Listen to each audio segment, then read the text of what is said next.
एक छोटे से गांव में एक मालती नाम की एक औरत रहा करती थी। ऐसे तो मालती के पति के देहांत हुए पूरे 3 महीने गुजर चुके थे। अब मालती के घर में कुछ भी खाने पीने को अनाज नहीं था। मालती की एक छोटी बहन भी थी जिसका नाम शर्मिला था। शर्मिला कुछ दिन पहले ही उसका भी देहांत हो गया था और वो एक चुड़ैल के रूप में बदल चुकी थी।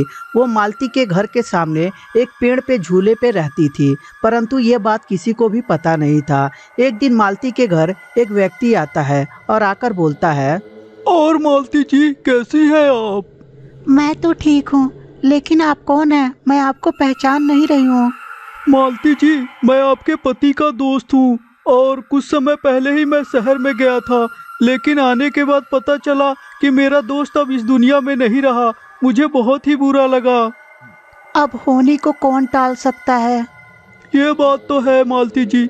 और बताइए, घर में राशन पताई है कि नहीं? घर में राशन पताई कहाँ से आएगा? मेरे पति को मरे हुए आज 3 महीने गुजर चुके हैं। घर में जो भी बचा खुचा था वो सब खत्म हो गया है। मैं समझ सकता हूँ, जिसके घर में कोई काम करने वाला ना हो उस घर का गुजारा नहीं चलता है आज के डेट में। बात तो आप ठीक कह रहे हैं, लेकिन क्या आपकी नज़र में कोई काम है? अगर जो कोई काम हो तो मुझे बता दीजिए, मैं करके गुजारा कर लूँगी अपना। सच पूछिए तो अनिल मालती के पति का दोस्त नहीं बल्कि दुश्मन था। वो शुरू से ही चाहता था कि मालती की सारी जमीन जायदाद और मालती दोनों मेरे ही होती, और आज वो दिन आ ही गया था। मालती, मैं बहुत दिन से एक बात कहना चाहता था लेकिन कह नहीं पाता था। असल में मेरे दोस्त के साथ जब तुम्हारी शादी हुई तो उससे पहले मैं तुमसे शादी करना चाहता था, लेकिन अभी भी कोई एतराज नहीं है। अभी भी तुम चाहो तो मुझसे शादी कर सकती हो। ये कैसी बात कर रहे हैं आप? अभी मेरे पति को मरे हुए पूरे 3 महीने ही हुए हैं और मैं दूसरी शादी के बारे में कैसे सोच सकती हूँ? अरे, ये कौन कहता है कि पति अगर जो ना रहे तो उसकी पत्नी कहीं शादी नहीं कर सकती है? अरे ऐसा कुछ नहीं होता है। ये बताओ, अभी तुम्हारे घर में खाने को 2 वक्त का अनाज नहीं है, तो ये बताओ तुम भूखे मर जाओगी वो अच्छा है या मुझसे शादी कर लोगी वो अच्छा है?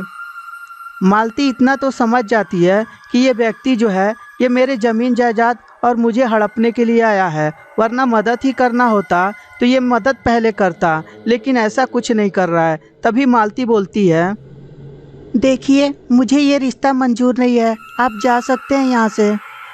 इस बात को जब अनिल सुनता है तो उसे बहुत ज़्यादा गुस्सा आता है, परंतु नॉर्मल आवाज़ में बोलता है, अरे आप तो बुरा मान गई, मैं तो आपको सलाह दे रहा था। मैं आपकी सब सलाह समझती हूँ, आप यहाँ से जा सकते हैं, आपकी कोई ज़रूरत नहीं है यहाँ पे। अनिल को फिर से बहुत तेज गुस्सा आता है, परंतु अनिल इस बार गुस्से को कंट्रोल नहीं कर पाता और बोलता है, मैं तुम्हें प्यार से समझाकर थक गया हूँ। अब लगता है घी जो है वो सीधी उंगली नहीं बल्कि उंगली टेढ़ी करके निकालनी होगी। और यह बोलकर अनिल उसके साथ बदतमीजी करने लगता है। बेचारी अपने आप को किसी भी तरह से छुड़ाकर बाहर भाग के आती है। बाहर आने के बाद उसकी चुड़ैल बहन जब देखती है कि मेरी बहन को कोई परेशान कर रहा है, तभी वो सामने प्रकट हो जाती है और प्रकट होकर, ओए बैरूपिये, तेरी इतनी हिम्मत! मेरे रहते हुए तू मेरी बहन को परेशान कर रहा है। मैं तुझे आज जिंदा नहीं छोड़ूंगी। अरे चुड़ैल जी, मुझे माफ कर दीजिए, मुझे नहीं पता था कि ये आपकी बहन है, वरना मैं कभी परेशान नहीं करता। अच्छा, मतलब ये मेरी बहन नहीं होती तो तू परेशान करता इसे? तुझे जीने की कोई अधिकार नहीं है इस धरती पे।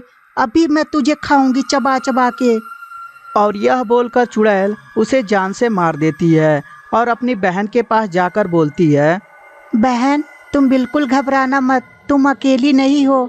मैं इसी पेड़ पे रहती हूँ तुम्हारी रक्षा करने के लिए। तो दोस्तों, कैसी लगी ये स्टोरी हमें कमेंट करके ज़रूर बताएं और साथ में सब्सक्राइब भी कर दें और वीडियो को लाइक भी कर दें।